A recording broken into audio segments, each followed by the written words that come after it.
All right, ladies and gentlemen, welcome to the show. We're back again here with Terry and Travis, and today we're going to talk about 11 ways that you can use Google Analytics, how we use it too. So, Travis, what's going on, man? All kinds of good things. I actually spent the last week doing a complete paid ads audit where I went through all my different paid ads channels and saw, hey, what's working and what's not working. So I used Google Analytics to do that. And the way I did that basically was how much money each page view was generating by taking the total amount of revenue and dividing it by how many page views I had, and then going through and analyzing, all right, well, if this paid channel creates 4 page views and each page view is worth 30 cents, if I'm spending 120 or $1.20 on the click, it's worth it or not. But we'll get more into that later. So that was really interesting. Like, what type of paid ads do you use right now? Product listing ads. If you're not using product listing ads and you can use product listing ads, I highly, highly recommend that. The way product listing ads is you put up your product, you put up a description, put up how much, you tell Google how much money you're willing to spend per click, and they kind of just decide where to put it. So you need to add negative keywords to say, okay, for instance, with me, dance pants, I don't sell hip hop dance pants, it's just regular dance pants. So I put that as a negative keyword, because if you don't specifically say negative keywords, Google will show your ad to anyone and everyone it wants to. So product listing ads is hot. Right. So for me, I guess everyone listening knows we just launched the e-commerce mafia. And so we're about 2 days in. We have about 17 signups so far. So the funny thing is, not everyone's going to be on the call. Some guys just bought it for the original gangster title. Oh. For those listening who don't know, basically, the first batch of people who come in with us, they will have this special forum title called Original Gangster. And basically, you'll have access to 5 calls and a back-end forum for life where we can continue discussions. You can hang out with Travis and myself and plenty of other folks too, kind of in the group. Now, one thing I didn't recognize was that there was a listener who sent me an email after that. He was saying, like, hey, I'm actually looking for a call too, but I only want to do it with people doing 25K a month plus. And I thought, hey, like, I actually didn't think about that. And I guess for the longest time, I always thought that, hey, are there people like that out there in the audience? So Travis and I talked a little bit about this, that I think in November, we're going to launch a 25K monthly revenue group where they do masterminds with just people in that revenue range. So kind of up the game a little bit, kind of a ballers group. So we'll see how that goes. And so if you match those revenue thresholds, send me or Travis an email and then we'll link you guys up all together. I think it'd be a super, super cool group just have so many ballers on the same calls. So yeah, that's about it for me. Yeah, that's really exciting. That'd be a really fun group to be a part of, because then you kind of get rid of all the easy questions like, oh, should I use this AdWords thing? What is this Google Analytics? How does it work? And you get into the real game-changing stuff that you can do to your e-commerce site. So I'm excited for that. So if you're making over 25K a month in sales, and you're not a dropshipper, we're talking guys that manufacture their own products, you own the brand, you own the inventory, shoot Travis or write an email, terry@buildmyonlinestore.com or travis@buildmyonlinestore.com. So today we're going to talk about Google Analytics. So the number one tip, setting up paths and funnels. What's this, man? So do you not use paths and funnels? I use funnel visualization. That's the only one I use, really. Okay, so I set up a couple different paths, and one of the easiest ways to do it, a really quick, easy path I think everyone should use, is the path starts when someone adds something to a cart, and then it ends at product checkout. Or the path could start at any page. So maybe you have the path start when someone lands on your product page. Then the next step is going add to cart, and then the next step is actual checkout. And basically what you can see is how many people drop off. And you can see why they drop off. Instead of going to add to cart, they go to a different page. And I'm going here right now to try to look at my funnel. What percentage of people are actually completing the orders? And you can try to optimize that. And if you don't have goals set up, it's a lot more of a pain to try to figure that out. Yeah, because you're just shooting in the dark without goals, basically. Exactly. It's a little bit of a pain at first, but once you get it down, and you can also do it for things such as getting emails. So one of the goals I have is I want people to get the $5 email that I offer, because I offer new customers $5 off. And I try to see, well, what's my conversion rate on that? And what can I do to improve that? There we go. Yeah, so I start with shopping cart. Then I go to one-page checkout and then order place. And people that go to the shopping cart, I have like about, in this last month, 509 people going to the shopping cart. People that go to my one-page checkout, it's about 315. And then people from there that actually go to order placed is 244. So an important thing is people that are at my one-page checkout, the 315, how come some of them don't go to order placed? I mean, they're literally at the page putting in their details, putting in their credit card information, and for some reason they don't finish up. Do you have heat maps on that page too? That'll probably tell you where they're clicking also. I should get a heat map. Because analytics doesn't tell you where they're clicking, right? It only tells you like a percentage, I think, on the in-page analytics. I also will tell you what page it's gone to. Like I see a lot of people have gone to my article, one of my article pages, and I'm pretty sure that's the page where we talk about shipping. That tells me that people, when they're checking out, one of their issues is, hey, yeah, it's the free shipping thing. So people will, when they're checking out, they're like, well, what's this free shipping? What's the details on it? You should go to that page and see what they're looking at, and then move that onto the add to cart page. I have the main one, and then I have another one that is for the email, but the email funnel it's just a goal. Did they add the email or not? That's not even really a funnel. I want to split test my homepage.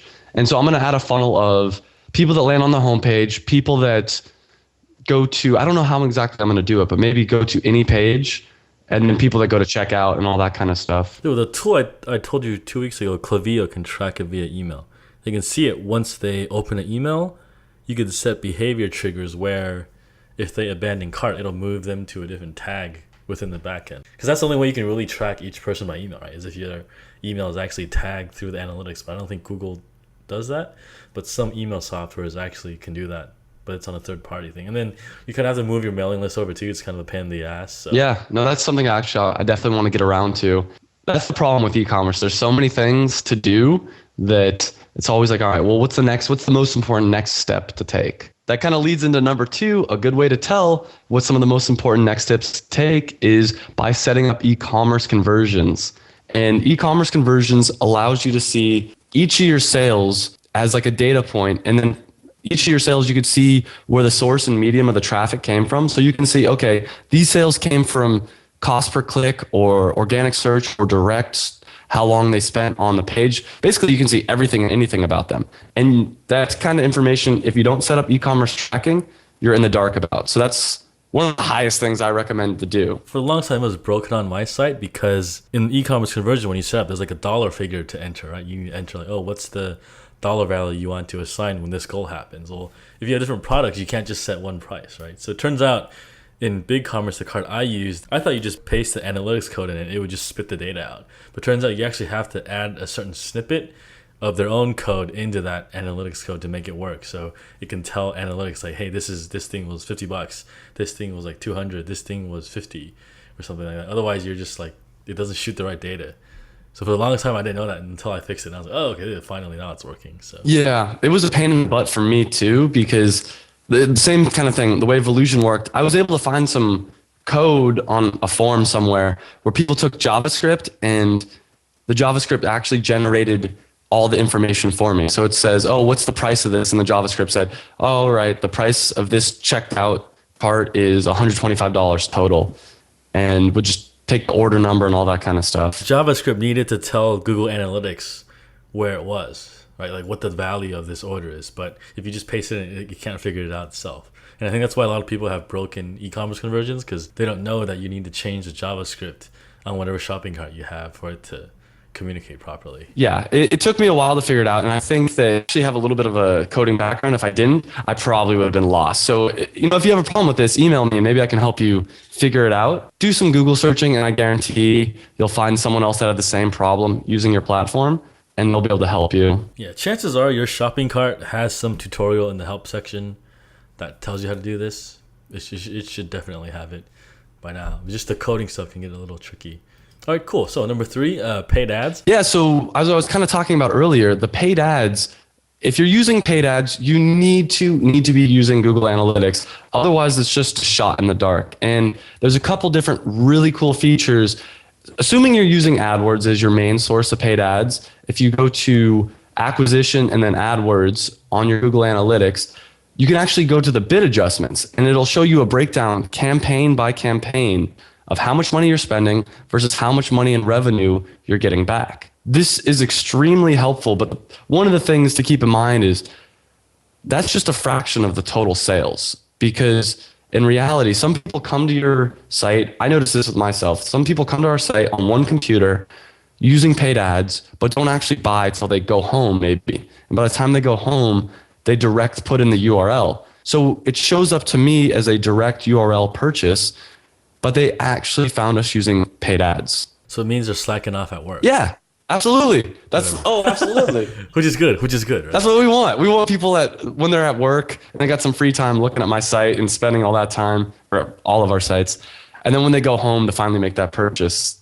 30 to 40% of my total conversions comes from direct URL entering. That's a pretty high percentage. There's no way that 40% of the people that buy from me just happen to know about us from a friend or happen to type in thedancewear.com and come to my site. They're finding me somehow. So what I actually do is I'm not just interested in how much money each of the paid ads is making me. I'm actually interested in how many pages on average per session the different paid ads generate. And I'm looking at it now, and a lot of them generate about 3 to 4, but I have a couple that are generating only 1 to 2 pages per session. And the ones that generate only 1 to 2 pages on average per session, cost per click needs to be lowered on that. And that's what I did this last week. At the same time, some of them need to be raised. There is some of the ones that, I'm getting 6, 7 on average page views. Well, then maybe it's worth paying a little extra cost per click, so you'll get more traffic to that. So just to make sure I'm understanding this right, you're basically, since people bounce between paid ads, search, direct traffic to buying to you eventually, you just want people to stay on your page as long as possible, and then down the line that'll convert. But so you're basically just sorting it through page views off the paid ad group category and then just adjusting the pay-per-click and the cost per click based on that. Absolutely. Like I said, the way I determined that was I looked at our total revenue this was for the past 2 months, and then looked at our total pages per session for the last 2 months. And I took the revenue and divided by the total number of pages that everybody looked at my website, only within the United States, because that's the only place people are going to convert.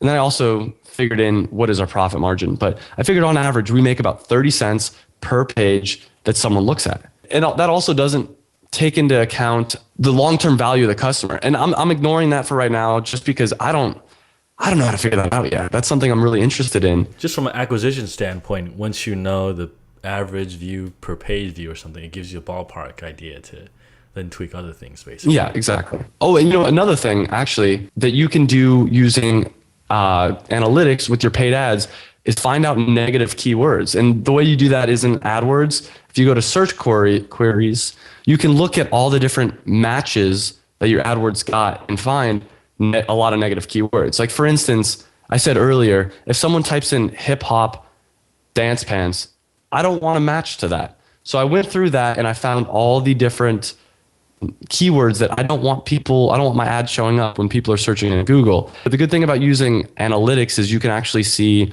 the amount of pages per session and all that kind of stuff. So besides negative keywords, you can also, okay, I see.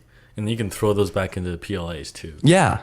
So I actually added 1,500 negative keywords to all my AdWords accounts because I was getting a lot of junk. I was getting things like girls in booty shorts. And it's like, well, I don't want to pay $1 so someone can look, some old perv can look at my website. He's probably looking for Google images, not dancewear. So that's the thing. People will still click on your stuff, and you got to realize people are kind of mindless when they're searching on the internet. They'll click on the first thing that comes up. So if they're typing in something I've had people click on my stuff and it's completely unrelated searches.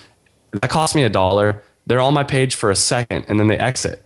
I don't want that happening. That's a waste of my money. It's a waste of their time. Yeah, if you think about it, you get like 100 of these clicks. That adds up to a lot of money, actually. Oh, absolutely. In AdWords, you can actually link your analytics. Yeah, so you can see it while you're in AdWords. And you absolutely need to link it. I only recently did that. I had it linked so I could see my AdWords and analytics, but I didn't have it linked so I could see my analytics and AdWords. And that's kind of something that's helpful too. That way that you don't have to switch over to analytics to see your cost or your pages per session, your average session duration, all that kind of stuff. Yeah, I hate doing that, logging into analytics and logging into AdWords, logging into PLAs. That whole thing just drives me nuts. I agree. Doing that, going into they need to figure out some way to just have this in like one place. It just doesn't make sense at all. Yeah. All right, cool. I guess next thing, split testing. Yeah, so if you're doing split testing without Google Analytics, you're insane. It'll tell you a lot of things. So one of the things I'm looking at doing is split testing the layout of my homepage. What I plan on doing is a couple different things. The first thing is figuring out, so someone that lands on one homepage, what path do they take versus the other homepage? So maybe someone lands on one of my homepages and they spend more time on the website, but they kind of go down this rabbit hole of reading about us and reading this random stuff, but never actually purchase. And the other one actually makes them purchase. And my plan is to use Google Analytics to figure out pages per session on average, average session duration, also extremely importantly, their path they take, and do they actually check out or not? You have a base figure for your revenue per page view, right? So you can then see which one tweaks, which one gives you a better result. Absolutely. I'm really interested. One of the things I want to try to test is I want to add a video to my homepage that basically just talks about who we are and what we do. And I think that will really bring up the average session duration. And what I've heard is if you can bring up the amount of time that someone's on your website, the chances are that they're going to convert is way higher. Plus, then they see a video about who we are. It makes us seem a little bit more real. It's not like we're just some website off in China. Yeah. Yeah. All right, cool. So next one, advanced segmentation. Well, so advanced segmentation will allow you to do a couple different things, but one of the main things is it allows you to say, okay, I only want to see people, for instance, that come from mobile on my analytics. So you can filter through everybody else, and it's only people that are on mobile. For me, it's extremely helpful because I realized my site sales from mobile is pretty much zero. And without advanced segmentation, I might not have really noticed that, but I can figure out more importantly why. So by filtering out everybody except for mobile, I can go through and say, okay, well, so why is this? What's the path that people are taking? Where are they getting hung up? And I figured out it's a couple different things for us. And the big thing is checkout. Checkout's pretty much impossible with mobile. And sadly, I never tested that. But now seeing it in Google Analytics, it's like, okay, let me go test that. Do you even have a lot of mobile traffic? Like, is it over like 5% of your traffic? 25% of my traffic. 25% of my traffic. If you think about it, it's these moms, maybe they're at the grocery store doing some errands for the kids and they have some downtime, so they're looking at stuff on their phone. Essentially, it sounds like it. Or they're at work looking at the phone, right? They're at a meeting, they're just messing around. Yeah. And part of the reason it's not high, I mean, it's really high up on my list, but there's two things. One, to make my site mobile friendly, there'd have to be some downtime. And it's kind of hard because right now it's pretty peak time for us.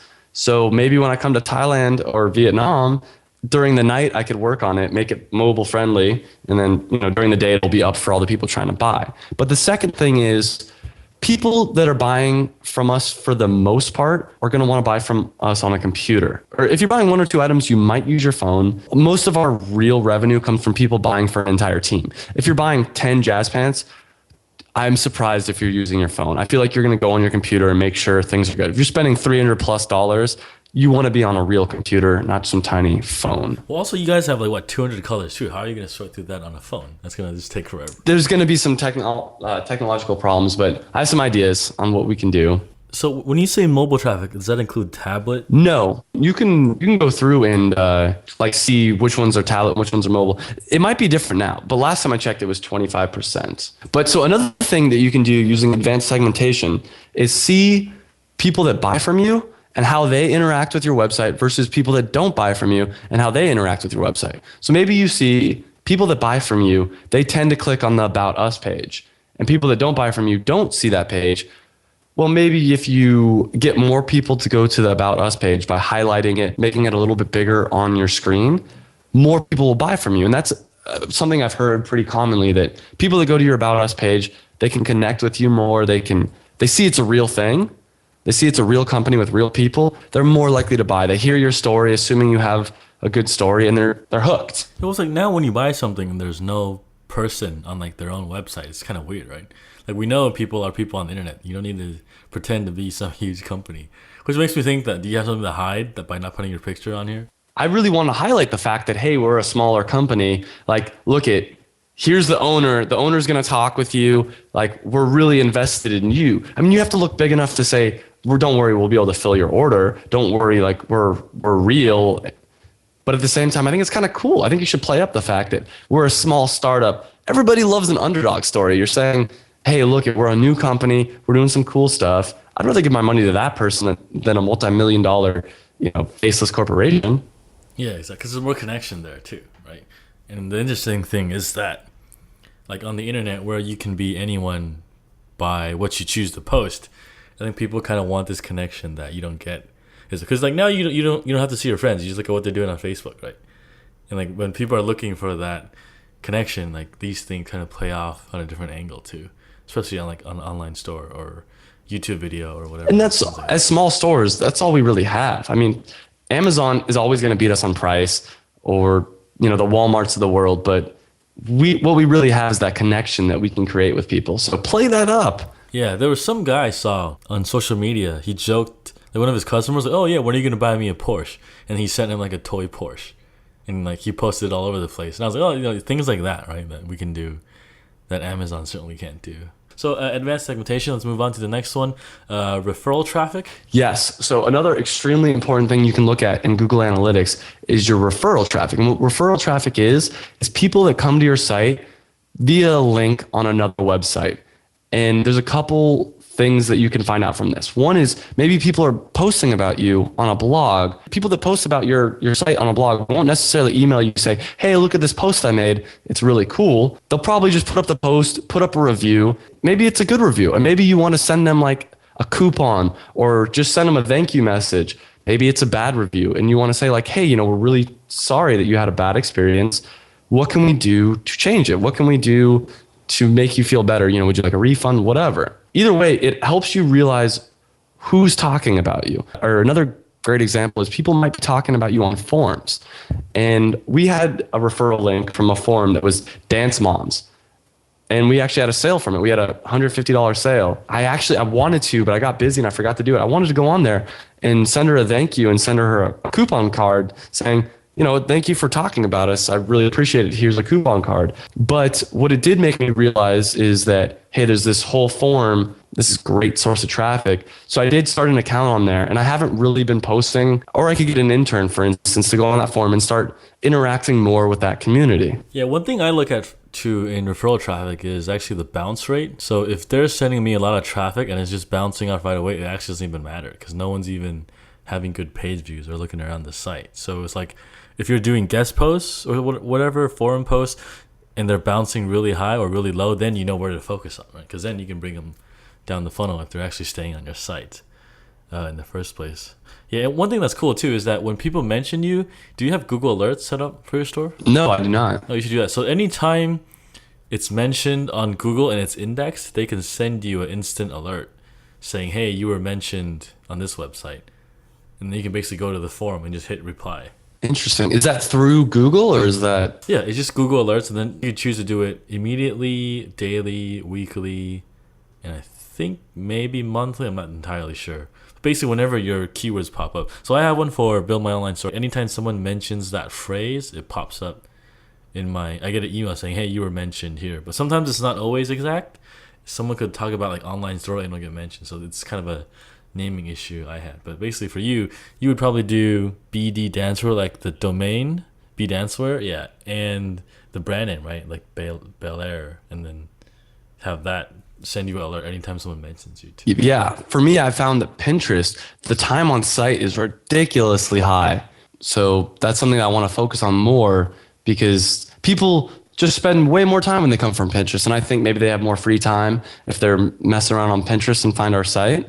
But that's definitely an avenue I'm going to look into. Yeah, if you think about Facebook or Pinterest, like you see a picture from Facebook because you're probably just browsing it in a newsfeed, not really looking for anything, right? Whereas like if you're on Pinterest, you're kind of just hanging out and bored at work looking for stuff to keep you entertained. So that's kind of interesting to think about the context of referral traffic too, like making sense of all the numbers. All right, cool. So number 7, search terms. Yeah, and we kind of touched on this earlier when we were talking about paid ads, but one thing you can do is actually find the search terms people find you via just like organic search and figure out which ones are working for you better than others and which ones people have more pages per session and a higher average duration, and try to focus more of your efforts on that. But they don't tell you this now. Like most sites, they hide it now. Or Google Analytics only gives you like, I think 10% of the data. That was exactly my next point. So only 10% of the data will they give you. That's something though. That's a good start. But what you can do is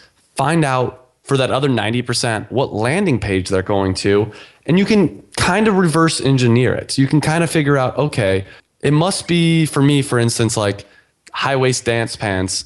That landing page is super high. So it must be keywords related to that.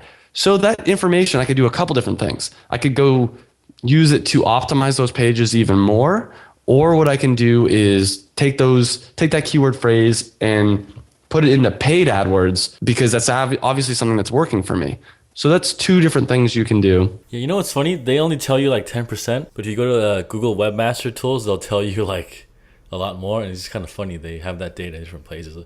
I think the PR play was like, oh, we're encrypting all our sites, so we can't give you the organic data. But then you go to Webmaster tools, you see all this data, impressions, click through it. You're like, oh, so yeah, and that's a good point too. If you guys don't have Webmaster tools, get Webmaster tools and link it with your analytics. But it's funny because you're right that the data, even like the number of impressions and number of clicks that it reports in analytics is different than what it reports in Webmaster tools. So the 90% of the time they don't give you the keyword, you can find out what was their landing page. If they landed on high waist dance pants, chances are they typed in something related to that into Google.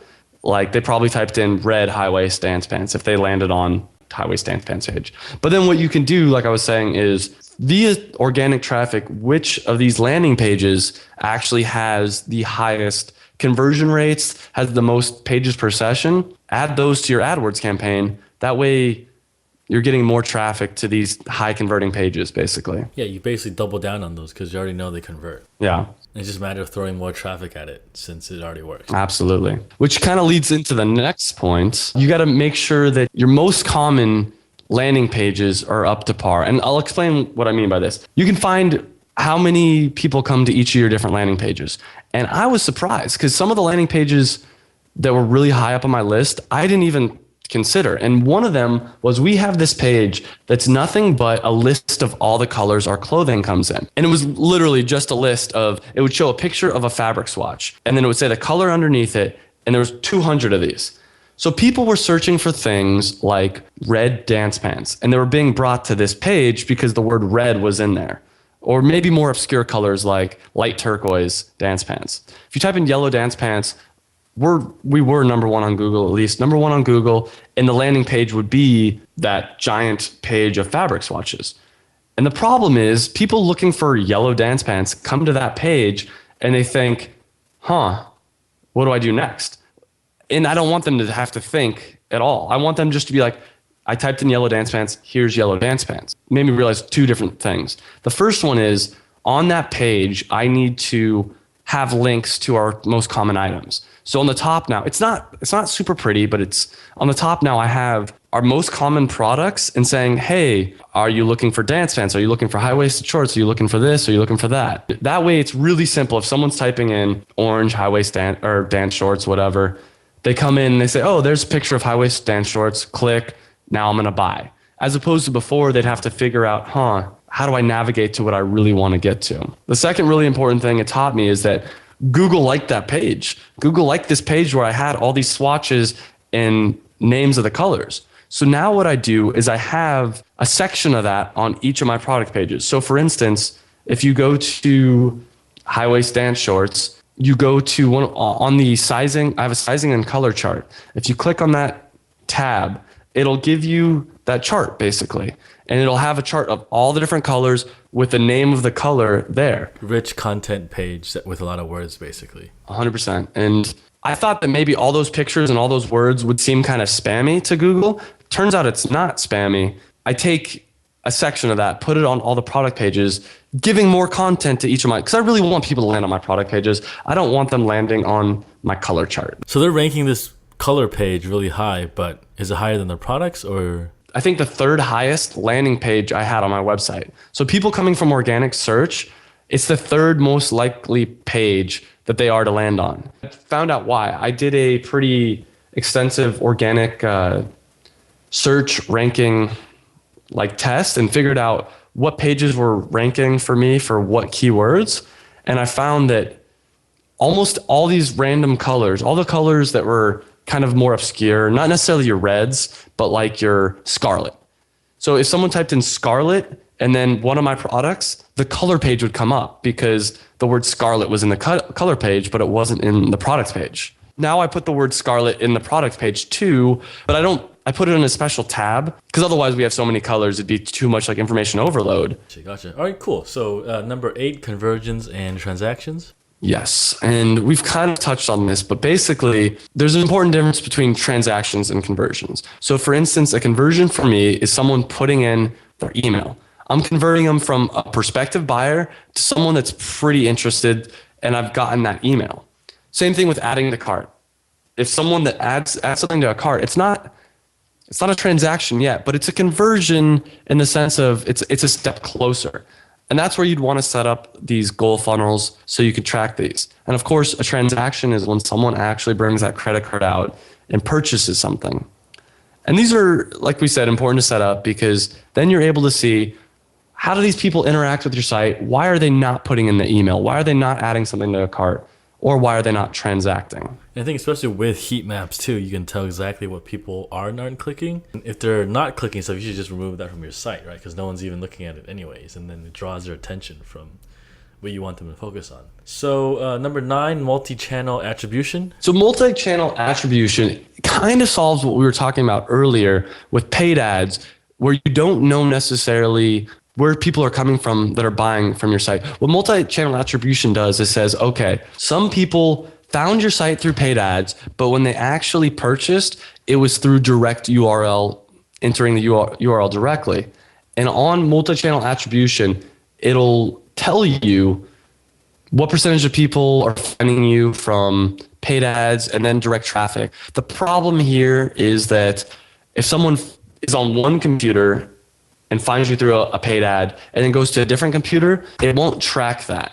But it gives you an idea of also how people interact with your website in the sense of maybe the first time someone finds you, it's organic search. Then the second time they come to your website, it's through your Facebook. And then the third time, the final time when they're ready to buy is direct.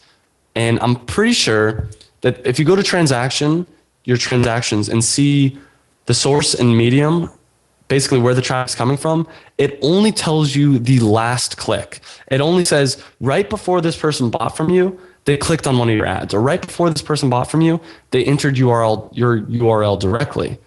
Well, that's great, but I don't care necessarily every time what the last way they found me is. More times than not, I care what the first way they found me was.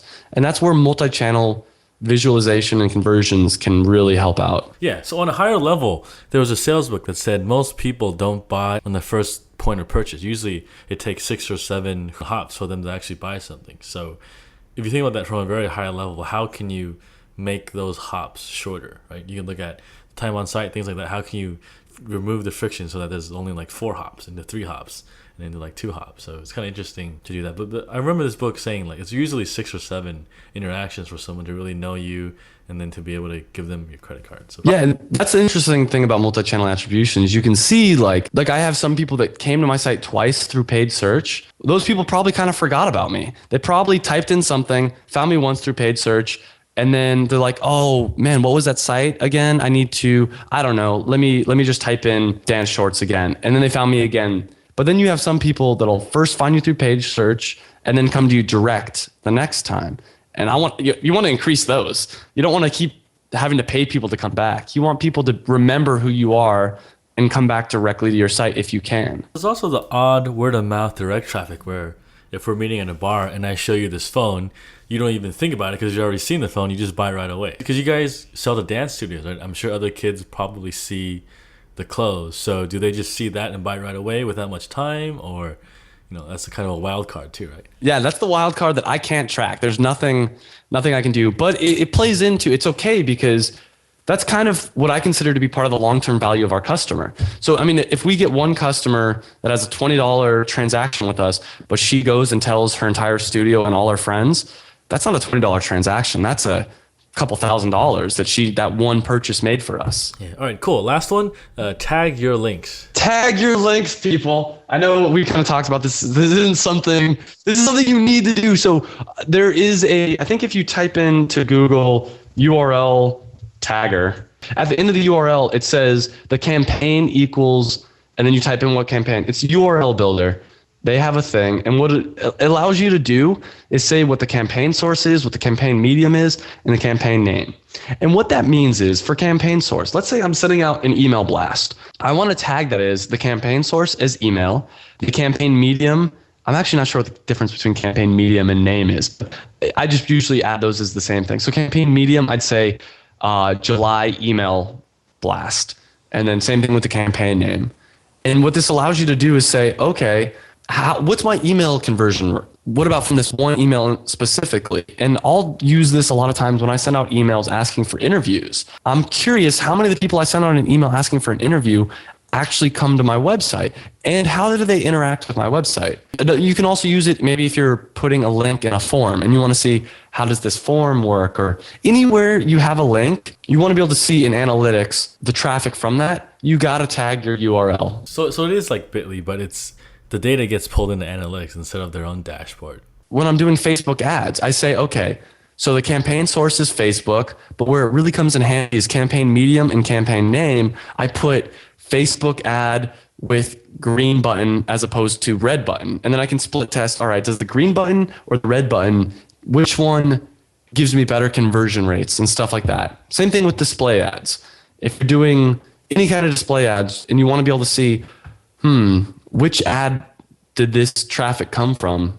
Tagging your links is how you do it, the easiest way. Can this be ported into the visual funnel too? I believe so. Yeah. Very cool. Very cool. So that, I think, wrap things up. Let's just go through the list again. Number 1, setting up path and funnels.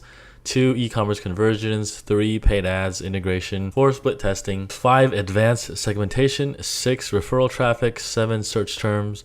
8, conversions and transactions. 9, multi-channel attribution. And 10, tagging your links. Cool. So I guess that's it for this week. Remember to check out the e-commerce mafia if you guys are interested in joining our mastermind. And we're also launching a 25K group later on that I think Travis is going to run, since obviously, he's there. So it'll be kind of cool to hang out with all these people. All right, man. So anything else before we wrap up here? Yeah, I'm actually going to be recording the first episode of a podcast I'm starting today. I won't go into details yet, but I'm really excited about this. And I think a lot of the listeners, it's something that they might be interested in. But I'll have more news on that on a later date. I'm excited to be recording my first episode, though. Is your site up yet, or anything like that, or is it still in the down low? The site's still in the down low. It's up, but it's not where I want it to be, where I want people like coming there. Gotcha. All right, so we'll wait till next week or the week after. Sounds good. And we'll see you guys next time. Thanks for listening to this episode of the Build My Online Store podcast. If you want the show notes, make sure to check out the website at buildmyonlinestore.com. And if you got an e-commerce store, every 2 weeks I lead a live mastermind call with about 5 or 6 of the listeners in 2 separate groups where we work openly together and solve a business problem that you have. And we're all there to support each other. So if this sounds like a cup of tea, make sure to check us out at buildmyonlinestore.com/mastermind. Thanks again for tuning in, and I'll catch up with you guys next week.